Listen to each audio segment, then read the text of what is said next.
کا جو police encounter ہوا تھا اس میں اس کے قاتل کے طور پر اس کے اپنے بھائی کو ہی نامزد کیا گیا تھا. اب آپ دیکھیں کہ تیفی بٹ کے کیس میں بھی یہی ہوا کہ پولیس کی جانب سے یہ خبر یا سٹوری منظر عام پر آئی کہ جب ان کو رحیم یار خان کے راستے لاہور لایا جا رہا تھا اس دوران وہاں پر گوگی بٹ اور ساتھی جو تھے وہ گھات لگائے بیٹھے تھے. تیفی بٹ کو چھڑانے کی کوشش کی, پولیس مقابلہ ہوتا ہے اور اپنے ہی ساتھیوں کی فائرنگ سے تیفی بٹ مارے جاتے ہیں, اور اس کے بعد تمام جو FIR مقدمہ درج ہو گیا گوگی بٹ پہ, اور ان کو تیفی بٹ کے قتل میں ایک ملزم جو تھا وہ نامزد کیا جا چکا ہے.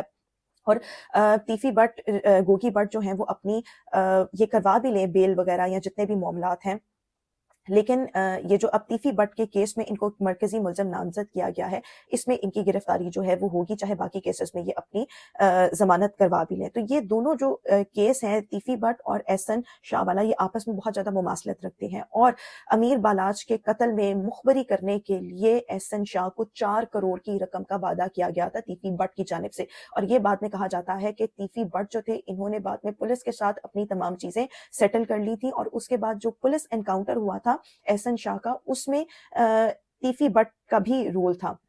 اور جو ان کا رول تھا اس میں یہ کہا جاتا ہے کہ وہ جو 4 کروڑ انہوں نے احسن شاہ کو دینے کا وعدہ کیا تھا اس میں ہوا یہ تھا کہ احسن شاہ ویسے ہی مر گیا, وہ 4 کروڑ جو تھے وہ بھی بچ گئے, اور رشوت کی مد میں یہ رقم جو ہے وہ اداروں کو کھلائی گئی تھی, اور اس میں تیفی بٹ اس وقت سیف ہو گئے تھے. لیکن بعد میں اب CCD کی جانب سے بہت CCD پر ایکچولی میں بہت زیادہ دباؤ جو تھا وہ تھا لوگوں کی جانب سے, عوام کی جانب سے, کہ آپ لوگ چھوٹے لوگوں پر ہاتھ ڈالتے ہیں لیکن جو بڑے مگرمچھ ہیں ان پہ ہاتھ نہیں ڈالا جاتا. تو CCD پر یہ دباؤ تھا جس کی وجہ سے یہ پولیس انکاؤنٹر جو ہے وہ ہوا جس میں تیفی بٹ کی جو ہے ہلاکت ہوئی. اور اس کے ساتھ ساتھ جب تیفی بٹ کو دبئی سے کراچی لایا گیا اور کراچی سے لاہور شفٹ کیا جا رہا تھا, تو ذرائع اس بات کا دعویٰ کر رہے ہیں کہ تیفی بٹ کا اپنا بیٹا اس موقع پر موجود تھا. وہ دبئی سے تیفی بٹ کے ساتھ کراچی آیا, کراچی سے لاہور بھی جب شفٹ کیا جا رہا تھا وہ وہاں پر ہی موجود تھا, اور وہ ہر معاملے کا آئی وٹنس ہے, اور وہ یہ بتا سکتا ہے کہ اس وقت جب پولیس انکاؤنٹر ہوا کیا سچویشن ڈیولپ ہوئی, کیا گوگی بٹ واقعی ساتھیوں کے ہمراہ چھڑوانے آئے تھے یا نہیں آئے تھے. لیکن اس وقت ڈیلیبریٹلی اس بیٹے کو جو ہے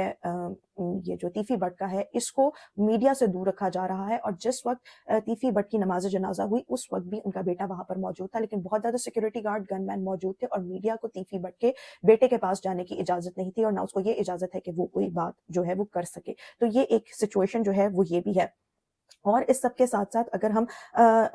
گوگی بٹ کا کردار دیکھیں تو گوگی بٹ جب سے امیر بالاچ قتل کیس ہوا تھا, گوگی بٹ تیفی بٹ یہ دونوں مفروض تھے, باہر چلے گئے تھے, لیکن اس کے بعد گوگی بٹ جو تھے تقریباً سال, سوا سال, 1.5 سال کے بعد 16 اگست 2025 کو منظر عام پر آئے تھے. انہوں نے اپنی عبوری ضمانت کروائی تھی اور بے تحاشا انہوں نے انٹرویوز دینا سٹارٹ کر دیے تھے. لیکن اب جب تیفی بٹ کا پولیس انکاؤنٹر ہوا ہے تو گوگی بٹ جو ہے وہ آل آف اے سڈن غائب ہو گئے ہیں.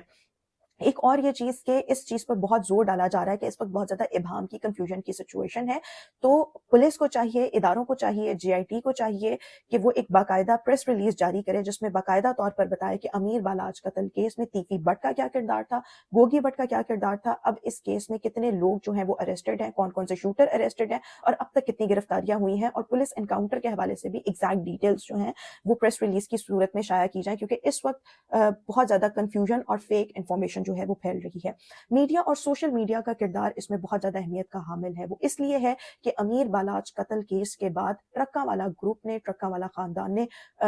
کوئی ایز سچ خود بدلہ نہیں لیا. ایک یہ تیفی بٹ کا بہنوئی جو تھا جاوید, اس کو کینال روڈ پر جو ہے وہ مارا گیا تھا, اس کا الزام ٹرکا والا گروپ پہ ہی لگتا ہے, لیکن پھر بھی ٹرکا والا گروپ دشمنی میں یا ریونج میں بالکل اس طرح سے منظر عام پر نہیں آئے. اس کی ایک بہت بڑی ریزن یہ بتائی جاتی ہے کہ انہوں نے سوشل میڈیا کا بہت اچھے سے استعمال کیا, وہاں پر کیمپینز چلائیں, اس پر پیسہ خرچ کیا, جیسے جسٹس فار امیر بالاچ اور اس قسم کی کیمپینز. اس کیمپینز کے نتیجے میں پولیس اور CCD اور اداروں پر بہت زیادہ دباؤ آیا, جس کے بعد انٹرپول کے ذریعے تیفی بٹ کو گرفتار کر کے لاہور لایا گیا اور پولیس انکاؤنٹر میں ان کی موت ہوئی ہے. تو اس وقت اور ساتھ ہی ساتھ تیفی بٹ حمزہ شہباز کے بہت قریبی سمجھے جاتے تھے. تو اب آپ دیکھیں کہ مریم نواز نے CCD کی شکل میں ایک علیحدہ اور انڈیپینڈنٹ ادارہ بنایا ہے جو بھرپور طریقے سے کام کر رہا ہے, لیکن اس میں سوشل میڈیا اور میڈیا کا بہت کردار ہے کہ اگر تیفی بٹ اس وقت پولیس انکاؤنٹر میں ہلاک ہوئے ہیں تو اس میں سوشل میڈیا کو بہت اچھے طریقے سے یوٹیلائز کیا گیا ہے. آج کے اس ویلاگ سے اتنا ہی. یہ کچھ ڈیٹیلز تھیں جو میں نے آج کے اس ویلاگ میں آپ کے ساتھ شیئر کرنی تھی. انشاءاللہ آپ سے پھر ملاقات کریں گے. گوگی بٹ کے حوالے سے جیسے ہی مزید کچھ خبریں سامنے آئیں وہ بھی آپ کے ساتھ شیئر کریں گے. اللہ حافظ.